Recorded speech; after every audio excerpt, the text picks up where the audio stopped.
အားလုံးပဲမင်္ဂလာပါဒီနေ့ဗီဒီယိုကတော့ဒီ Houses series ရဲ့အဆက်ဖြစ်တဲ့ဒီ Fifth House အကြောင်းနဲ့ပတ်သက်ပြီးတော့ပြောပြမှာဖြစ်ပါတယ် Fifth House က astrology မှာအခြေခံအားဖြင့်ဒီခလေးအဝါဒနာနောက်ပျော်ရွှင်မှုအတွက်ပြုလုပ်တဲ့ဒီ activities တွေနောက်အခြေရေးပေါ့နော်ဖန်တီးမှုအမှုပညာစတာတွေကိုကိုးစားပြုပါတယ် Fifth House ကဒီ Venus ပေါ့နော်တောက်ကြကြိုပြောတဲ့နေရာတနည်းအားဖြင့်ဒီ House of Joy for Venus လို့လည်းခေါ်ပါတယ်ကိုယ့်ရဲ့ budget မှာ Venus ကြိုဒီ Fifth House မှာရှိနေတဲ့သူမျိုးတွေကများသောအားဖြင့်ဒီဖန်တီးမှုစွမ်းရည်အားကောင်းလေးရှိရဲ့အမှုပညာဂီတပကြီးအလှပပေါ့နော်ဒီစသည်ဖြင့်တစ်ခုခုမှထူးချွန်တာမျိုးဝါသနာပါတာမျိုးတွေရှိတတ်ပါတယ်နောက်ပြီးဒီ Venus တောက်ကြကြိုက astrology မှာဆိုရင်တက်ရှိရဲ့အတွက်ပေါ့နော်ကံကောင်းမှုတွေပေးနိုင်တဲ့ဂျိုတစ်မျိုးလို့သတ်မှတ်ထားတယ်အဲဒါကြောင့်မလို့ဒီ Fifth House ကဆိုရင်ကိုယ့်အတွက်ဒီပျော်ရွှင်မှုတွေဖြစ်စေတဲ့အရာတွေကိုပြုလုပ်တဲ့ဘဝအစိတ်ပိုင်းတစ်ခုလို့လည်းပြောလို့ရပါတယ်ဥပမာအဖြစ်ဒီကိုအားလက်တဲ့အချိန်မှာပြုလုပ်လို့ရှိရဲ့ဝါသနာတွေနောက်ကိုယ့်ရဲ့ passion တွေကိုပြုလုပ်တဲ့အခါမှာစိတ်ပျော်ရွှင်မှုရစေတာမျိုးတွေဖြစ်တယ်တချို့ဒီကလေးချစ်တတ်တဲ့သူတွေအတွက်ကိုယ့်ရဲ့သားသမီးဖြစ်စေတခြားသူတွေရဲ့ကလေးတွေနဲ့ဖြစ်စေပေါ့နော်ဒီထိတွေ့ဆက်ဆံခြင်းကလည်းပျော်ရွှင်မှုတွေရစေတတ်တယ်အခြေအေးမှာတော့ဒီ relationship တစ်ခုအထိမဖြစ်သေးတယ်ပေါ့နော်ဒီ dating အဆင့်မျိုးက fifth house ထဲမှာပါဝင်တယ်နောက်ပြီးတော့ဒီအပျော်ရမ်းရေးစားထားတာမျိုးတွေလည်းပါဝင်ပါတယ် Fifth House က traditional astrology မှာဆိုရင် House of Good Fortune လို့လည်းခေါ်ပါတယ်။ကံကောင်းစေတဲ့နေရာပျော်ရွှင်မှုတွေရစေတဲ့နေရာမျိုးလို့ယူဆလို့ရတယ်ပေါ့နော်။ဥပမာအဖြစ်ဒီကိုယ့်ရဲ့သားသမီးကလေးတွေကကိုယ့်ကိုပျော်ရွှင်မှုတွေကံကောင်းမှုတွေယူဆောင်လာတတ်တယ်ဆိုပြီးတော့အရင်ခေတ်ကယုံကြည်ကြတယ်။ဒီဘက်ခေတ်မှာတော့အခြေအနေတွေကပေါ့နော်အရင်လိုမလွယ်ကူတော့တဲ့အတွက်ကြောင့်မလို့အယူအဆတွေကွဲပြားသွားနိုင်တယ်။ဒါပေမဲ့ဒီရှေးခေတ်အယူအဆတွေကတဆင့်ဒီလိုမျိုးအတိတ်ပဲမျိုးတွေဆင်းသက်လာတာဖြစ်တယ်ဆိုတာကိုပြပြချင်တာဖြစ်ပါတယ်။နောက်တစ်ခုရှိတာကဒီ Fifth House မှာပါဝင်တဲ့အရာတွေကိုကြည့်မယ်ဆိုရင်ကံတရားပေါ်မှာလည်းမိခိုနေတတ်တာကိုမြင်ရမှာဖြစ်ပါတယ်။အခြေအေးမှာပဲဖြစ်စေသားသမီးကိစ္စမှာပဲဖြစ်စေနောက်ပြီးဒီဖန်တီးမှုကိစ္စတွေမှာပဲဖြစ်စေပေါ့နော်တခါတလေအတင်းကျပ်လှုပ်ဆောင်လို့မရဘဲနဲ့ဒီကံတရားအပေါ်မှာလည်းမူတည်နေတတ်တာကိုမြင်ရမှာဖြစ်တဲ့အတွက်ကြောင့်မို့လို့သူ့ဒီ House of Good Fortune လို့သတ်မှတ်ထားတာဖြစ်ပါတယ်။ Fifth House နေရာကကိုယ့်ရဲ့ဇာတာမှာဆိုရင်ဒီတာဝန်ဝတ္တရားတွေနဲ့အသက်ရှင်ရည်တည်ရေးဆိုတာတွေထက်ကျော်လွန်ပြီးတော့ဘဝမှာပေါ့နော်ရိုးရိုးရှင်းရှင်းပျော်ရွှင်မှုအတွက်ရည်ရွယ်ထားတဲ့အစိတ်ပိုင်းတစ်ခုဖြစ်ဖော်ပြနေရမျိုးဖြစ်ပါတယ်။ဒီ Fifth House မှာကြာရောက်နေတဲ့ယာတီကွန်ရဲ့တဘာဝနဲ့အကယ်၍ပေါ့နော်ဂျိုတွေရှိနေမယ်ဆိုရင်ဂျိုတွေရဲ့တက်ရောက်မှုကကိုယ့်ရဲ့ဒီဖန်တီးမှုစွမ်းရည်တွေကိုထုတ်ဖော်တဲ့ပုံစံတွေပျော်ရွှင်မှုကိုသတ်မှတ်ထားတဲ့ပုံစံတွေကကွဲပြားသွားနိုင်ပါတယ်။ဥပမာအားဖြင့်ဒီ Fifth House ထဲမှာပေါ့နော် Mars အင်္ဂါဂျိုရှိနေမယ်ဆိုရင်တော့ကိုယ့်ရဲ့ဝါသနာတွေ passion တွေကိုဒီစိတ်အားထက်သန်စွာနဲ့လှုပ်ဆောင်မှုအားသန်တာမျိုးနောက်ဘသူပြောဂရုမစိုက်ပဲနဲ့ကိုယ့်ပျော်ရွှင်မှုကိုရှာဖွေတတ်တဲ့ပုံစံမျိုးတွေမြင်ရတတ်တယ်။နောက်ပြီးဒီကိုယ်လက်လှုပ်ရှားပြီးပြုလုပ်ရတဲ့အရာမျိုးတွေကိုဝါသနာပါတာမျိုးတွေနောက်ရှင်ပြိုင်ရတဲ့ activities တွေလှုပ်ဆောင်ရတာမျိုးတွေကြိုက်တတ်ပါတယ်။ Fifth House ထဲမှာဒီစနေကြိုပေါ့နော် Saturn ရှိနေမယ်ဆိုရင်တော့ပျော်ရွှင်မှုကဒီတာဝန်ယူမှုနဲ့ဒွန်တွဲနေတတ်တဲ့ပုံစံမျိုးခံစားရတတ်တယ်။ဒါမှမဟုတ်ဒီကိုယ်ပိုင်ဖန်တီးမှုတွေကအချိန်ကြာလာတဲ့အခါမှာအသီးပွင့်ကိုမြင်ရတာမျိုးပေါ့နော်။အဲ့လိုမျိုးတွေလည်းဖြစ်တတ်ပါတယ်။အဲ့ဒါဆိုရင်ဒီ Fifth House နဲ့ပတ်သက်ပြီးတော့အကြံဉာဏ်အသေးပဲကိုသိနိုင်ပြီလို့ထင်ပါတယ်။ဆက်ပြီးတော့ဒီ Fifth House မှာကြာရောက်နေတဲ့ sign တွေအလိုက်ပေါ့နော်ကိုယ့်ရဲ့ဝါသနာပျော်ရွှင်မှုပုံစံတွေကိုပြပြပေးပါမယ်။ဆိုတော့ဒီ Fifth House sign တစ်ခုတွေကိုကြည့်ပြီးတော့ပြောတာဖြစ်တဲ့အတွက်ကြောင့်မလို့ general အားဖြင့်ပဲကိုက်ညီနိုင်ပါလိမ့်မယ်။ကိုယ့်ရဲ့ fifth house မှာဒီ fire signs တွေဖြစ်တဲ့ Aries, Leo နဲ့ဒီ Sagittarius ရာသီကွန်တွေကြောက်နေမယ်ဆိုရင်များသောအားဖြင့်ဒီပျော်ရွှင်မှုနဲ့တာယာမှုတွေကိုတက်ကြွပြီးတော့ရဲရင်ပြတ်သားတဲ့ပုံစံမျိုးနဲ့ဖော်ပြလေးရှိရဲ။ကိုယ့်အတွက်ပျော်ရွှင်မှုတွေပေးနိုင်တဲ့အရာတွေမှာကိုယ်တိုင်ကိုယ်ကြပေါ့နော်တက်တက်ကြွကြွပါဝင်ဆင်နွှဲတတ်တဲ့သူမျိုးတွေဖြစ်ပါတယ်။ fifth house မှာဒီ Aries sign ရှိနေတဲ့သူတွေကစိတ်လှုပ်ရှားစရာတွေရှင်ပြိုင်ရတာတွေနဲ့ဒီလှုပ်ရှားတက်ကြွမှုကနေရရှိတဲ့ပျော်ရွှင်မှုတွေကိုရှာဖွေတတ်တယ်။အားကစားလုပ်တာဒီစိန်ခေါ်မှုတွေကိုရင်ဆိုင်တာနောက်ပြီးတော့ဒီစိတ်လှုပ်ရှားတက်ကြွမှုကိုပေါ့နော်အပြည့်အဝပေးနိုင်တဲ့အရာမျိုးတွေကိုစိတ်ဝင်စားတတ်ကြတယ်။ဘာလို့မယ်ဆိုတာကိုဆုံးဖြတ်ချက်မြင်မြန်ချတတ်ပြီးတော့အစီအစဉ်တွေအများကြီးဆွဲနေတာထက်စာရင်လက်တွေ့ချက်ချင်းလှုပ်ဆောင်ရတာကိုပို့ပြီးတော့ကြိုက်နှစ်တတ်တယ်ပေါ့နော်။အခြေအေးမှလည်းပွပွင့်လင်းလင်းရှိပြီးတော့ဒီစိတ်လှုပ်ရှားစရာကောင်းတာမျိုးကိုသဘောကျတတ်တယ်။အဲဒါကြောင့်မလို့တစ်ဖက်ကဒီတုံ့ပြန်မှုနှေးကွေးနေတာဒါမှမဟုတ်ဒီခံမှန်းရလွယ်လွန်းနေတာမျိုးတွေဆိုရင်အလွယ်တကူစိတ်ကုန်သွားတတ်ကြပါတယ်။ Fifth House မှာ Leo sign ရှိနေတဲ့သူတွေကဒီကိုယ့်ကိုယ်ထုတ်ဖော်ပြသနိုင်တဲ့ပွဲမျိုးတွေနောက်ပြီးဒီတက်တက်ကြွကြွပါဝင်ရတဲ့ activities တွေကိုကြိုက်တတ်ကြတယ်။လှလှပပပြင်ဆင်ဝတ်စားရတာဓာတ်ပုံရိုက်တာနောက်ဒီပွဲလန်းသဘင်တွေကိုတက်ရောက်တာမျိုးပေါ့နော်။ဖျော်ဖြေတင်ဆက်တာမျိုးတွေဒါမှမဟုတ်ကိုယ့်ရဲ့ပင်ကိုယ်စရိုက်ကိုထင်ဟပ်စေမဲ့ဘလို့အရာမျိုးကိုမဆိုလှုပ်ဆောင်ရတာမျိုးတွေကိုသဘောကျတတ်ကြတယ်။နောက်အမှတ်တရအဖြစ်ကြံရည်စေမဲ့အရာတွေကိုပို့ပြီးတော့ကြိုက်တတ်တယ်ပေါ့နော်။အခြေအေးမှာဆိုရင်လေကိုယ့်ကိုအတိမတ်ပြုတန်မိုးထားခံရတာမျိုးကိုအထူးလိုလားတဲ့သူတွေဖြစ်ကြပါတယ်။ Fifth House မှာဒီ Sagittarius sign ရှိနေတဲ့သူတွေအတွက်ကကြတော့ပျော်ရွှင်မှုဆိုတ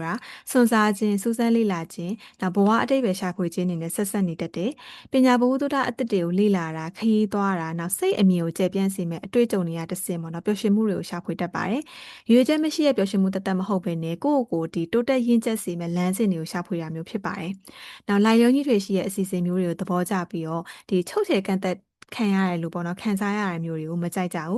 းအခြေအေးမှာဆိုရင်လည်းပွင့်လင်းလွတ်လပ်ပြီးတော့ပေါ့ပေါ့ပါပါရှိရဲ့ဆက်ဆံရေးမျိုးတွေကိုကြိုက်တတ်ကြပါတယ်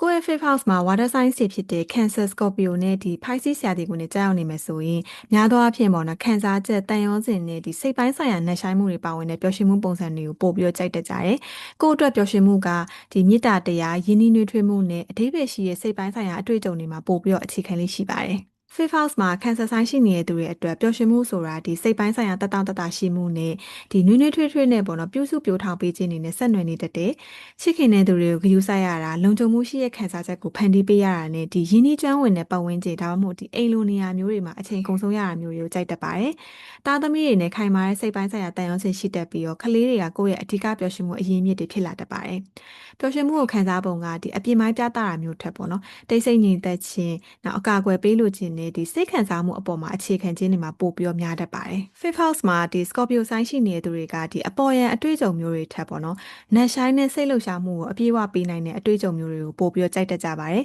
။လူအများနဲ့ရောနှောတာထက်ဆိုင်ရင်တဦးချင်းတည်တံ့အချိန်ပေးရတာအဓိပ္ပာယ်ရှိတဲ့စကားဝိုင်းတွေမှာပါဝင်တာပေါ့နော်။ဒါမှမဟုတ်ဒီကိုယ့်ရဲ့အာယုံဆိုင်မှုကိုအပြည့်အဝသိမ့်ပိုက်ထားနိုင်မဲ့ဒီဝါသနာပါရာအလုပ်တွေကိုပို့ပြီးတော့နှစ်သက်ကြတယ်။အခြေအေးမှာတော့ဒီခိုင်မာတဲ့စိတ်ပိုင်းဆိုင်ရာဆက်သွယ်မှုနဲ့ဒီ privacy ရှိမှုတွေကိုရှာဖွေလေးရှိပြီးတော့ကိုယ့်စိတ်ရင်းအစစ်အမှန်ကိုဖွင့်ပြပြီးတော့ပေါင်းသင်းမှုအတွက်ပေါ့နော်အရန်ရွေးချယ်စီစစ်တဲ့သူများဖြစ်ကြပါတယ်။ Fifth House မှာဒီ Pisces sign ရှိနေတဲ့သူတွေကအမှုပညာဆန်တဲ့အရာတွေဒါပေမဲ့ဒီ spirituality ဘိုင်းပေါ့နော်ဒါမှမဟုတ်ဒီစိတ်ကူးရင်ဆန်တဲ့အတွေ့အကြုံတွေကနေတစ်စင်ပျော်ရွှင်မှုတွေကိုရှာဖွေတတ်တယ်။နောက်ပြီးတယောက်တည်းဖြစ်စေယဉ်နှီးသူတွေနဲ့ဖြစ်စေပေါ့နော်တိတ်ဆိတ်ငြိမ်သက်စွာနဲ့အချိန်ကုန်ဆုံးရတာမျိုးတွေကြိုက်တတ်ကြပါတယ်။ကိုယ်ဆန္ဒအတိုင်းလွတ်လွတ်လပ်လပ်လှုပ်ဆောင်နိုင်ပြီးတော့ဖိအားကင်းတဲ့ပတ်ဝန်းကျင်မျိုးပို့ပြီးနှစ်သက်လေးရှိရပေါ့နော်။နောက်အချစ်ကြီးတဲ့သူတွေဖြစ်တယ်လို့ကိုယ့်ရဲ့စိတ်ခံစားချက်တွေကိုလည်းပုံပွင့်လင်းလင်းနဲ့ဖွင့်ဟတတ်ကြပါတယ်။စူညံတဲ့အပျော်ပါးတွေထက်ဆိုင်ရင်စိတ်ကူးရင်ဆန်တဲ့ဒီယဉ်နှီးနှွေးထွေးတယ်ပေါ့နော်ဒါမှမဟုတ်ဒီအဓိပ္ပာယ်ရှိတဲ့အခိုက်အတန့်လေးတွေကိုပို့ပြီးကြိုက်တတ်ကြပါတယ်။ကိုယ့်ရဲ့ Fifth House မှာ Air Signs တွေဖြစ်တဲ့ Gemini, Libra နဲ့ဒီ Aquarius ရာသီဝင်တွေကြောက်နေမယ်ဆိုရင်များသောအားဖြင့်ပေါ့နော်စကားပြောဆိုဆွေးနွေးခြင်းအတွေးခေါ်အသစ်တွေဖော်ထုတ်ခြင်းနဲ့တခြားသူတွေနဲ့ထိတွေ့ဆက်ဆံရခြင်းပေါ့နော်အဲ့လိုမျိုးပုံစံမျိုးတွေကနေတစ်ဆင့်ပျော်ရွှင်မှုကိုခံစားတတ်ပါတယ်။လေကအသိဉာဏ်နဲ့ဒီဆက်သွယ်ခြင်းတွေကိုကိုစားပြုတဲ့အတွက်ကြောင့်မို့လို့ဘ ഹു တုတအသစ်တွေရှာဖွေတာအတွေ့အကြုံတွေမျှဝေတာနဲ့ဒီတက်ကြွဖြတ်လက်တဲ့အတိုင်းဝိုင်းနေကြမှာပေါ့နော်ဆက်ဆံရေးတိဆောက်ခြင်းတွေကနေတစ်ဆင့်ပျော်ရွှင်မှုကိုရှာဖွေတတ်ပါတယ်။ Fifth House မှာ Gemini sign ရှိနေတဲ့သူတွေအတွက်ပျော်ရွှင်မှုဆိုတာတခုတည်းတည်တတ်မရှိတတ်ဘဲနဲ့ဒီစကားပြောဆိုဆွေးနွေးမှုနောက်ဒီအတွေးခေါ်အသစ်တွေပေါ့နော်အပြန်အလှန်ဖလှယ်မှုပေါ့နော်အဲ့ဒါမျိုးတွေပါဝင်တတ်တယ်စိတ်ကိုအမြဲတမ်းတက်ကြွနေစေမဲ့လှုပ်ရှားမှုမျိုးတွေကိုကြိုက်နှစ်တတ်ပါတယ်အပျော်ရန်ခရီးတို့တွေသွားတာဂိမ်းကစားတာဒါမှမဟုတ်ဒီဘ who တုတအသစ်တွေလေ့လာရတာမျိုးတွေဝါသနာပါလေးရှိရဲ့အခြေအေးမှာလည်းဒီဟာသားညံရှင်တတ်တဲ့သူအချင်းချင်းပို့ပြီးသဘောကျတတ်တယ်ပေါ့နော်နောက်အလွယ်တကူညီးငွေ့တတ်တဲ့သဘောရှိရဲ့အတွက်ကြောင့်မို့လို့အားလက်ချိန်တွေကိုကုံဆုံးတဲ့အခါမှာပုံစံအမျိုးမျိုးနဲ့ပြောင်းလဲဖန်တီးနေတတ်ပါတယ်Fifth House မှာဒီ Libra sign ရှိနေတဲ့သူတွေအတွက်တာယာပြီးတော့ဒီတတောင့်တတရှိရဲ့ပတ်ဝန်းကျင်မျိုးမှာတခြားသူတွေနဲ့အတူတူအချိန်ကုန်ဆုံးရတာမျိုးတွေကြိုက်တတ်ပါတယ်။တငယ်ချင်းတွေနဲ့အပြင်ထွက်တာဒီလှလှပပပြင်ဆင်ဝတ်စားတာတချင်းနားထောင်တာပေါ့နော်။ဒါမှမဟုတ်ဒီလှပတဲ့နေရာမျိုးတွေကိုလက်ပတ်တာမျိုးတွေကိုဝါသနာပါတတ်တယ်။အခြေအေးမှာလည်းအတွေ့အကြုံတွေကိုအတူတူပေါ့နော်ခန်းစားမျှဝေရခြင်းကိုပို့ပြီးတန်မိုးထားတတ်ပါတယ်။ပျော်ရွှင်မှုဆိုတဲ့အယူအဆကဒီတယောက်တည်းလှုပ်ဆောင်တာထက်ပေါ့နော်တစုံတစ်ယောက်နဲ့အတူတူတွဲဖက်လှုပ်ဆောင်ခြင်းအပေါ်မှာအခြေခံလေးရှိပါတယ်။ Fifth House မှာဒီ Aquarius sign ရှိနေတဲ့သူတွေအတွက်ဒီအဖွဲ့အစည်းအလိုက်လှုပ်ရှားမှုတွေနောက်ဒီစိတ်တူကိုယ်တူဝါသနာတူတွေကြားမှာရှိနေရတာမျိုးတွေကြိုက်တတ်တယ်။မြေပြင်မှာဒါမှမဟုတ်ဒီ online အဖွဲ့အစည်းတွေမှာပါဝင်တတ်တယ်လို့အတွေးခေါ်တတ်တဲ့နဲ့ဒီအနာဂတ်စီမံကိန်းအကြောင်းတွေဆွေးနွေးရတာမျိုးတွေမှာပျော်ရွှင်မှုရတတ်ပါတယ်။နေ့စဉ်ဘဝမှာတော့ဒီရိုးရဒလေးဆန်တဲ့ပတ်ဝန်းကျင်မျိုးထက်ပေါ့နော်ပေါ့ပပနဲ့ဖိအားမရှိတဲ့အပျော်ပါမျိုးပို့ပြီးနှစ်သက်လေးရှိတယ်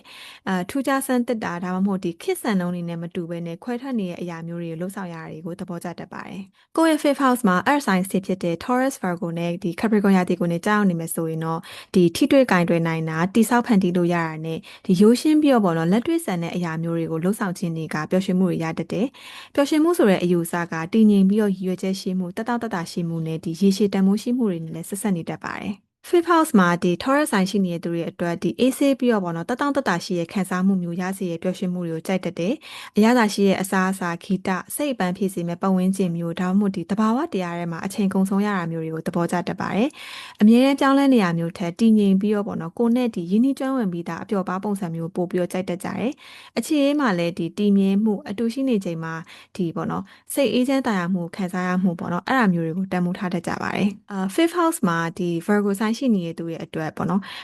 အကျိုးရှိရာစနစ်တကျရှိရာနဲ့ဒီအသိဉာဏ်ကိုအသုံးချရမျိုးတွေကိုကြိုက်တတ်တယ်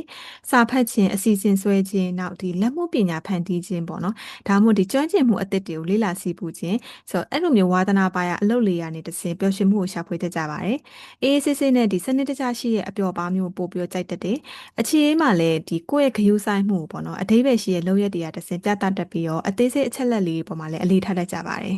Fifth House မှာဒီ Capricorn sign ရှိနေတဲ့သူတွေအတွက်ပေါ့နော်ပျော်ရွှင်မှုနဲ့တာယာမှုတွေကိုသူကထိမ့်ထိမ့်သိမ့်သိမ့်နဲ့လုပ်တတ်တယ်အပျော်တတ်တတ်ဆိုင်ရင်အကျိုးရှိတာရည်မှန်းချက်တစ်ခုခုပေါ့နော်ဒါမှမဟုတ်ဒီအချိန်ကြာလာနဲ့အမျှပို့ပြီးတော့အဓိပ္ပာယ်ရှိလာမယ်လှုပ်ရှားမှုမျိုးကိုပို့ပြီးတော့နှစ်သက်ကြပါတယ်ပို့ပါပျော်ပါထက်ဆိုင်ရင်ကိုယ့်ရဲ့ဒီစူးစမ်းအထောက်မှုကြောင့်မလို့ရရှိလာတဲ့အတွေ့အကြုံတွေကိုပို့ပြီးတော့တန်ဖိုးထားတတ်တယ်အခြေအေးမှာလည်းဒီအပျော်ရဲရည်စားထားတာမျိုးမဟုတ်ဘဲနဲ့တစ္ဆာရှိမှုတည်မြဲမှုနဲ့ဒီရေရှည်လက်တွဲသွားနိုင်မဲ့သူမျိုးတွေကိုရွေးချယ်လေးရှိပါတယ်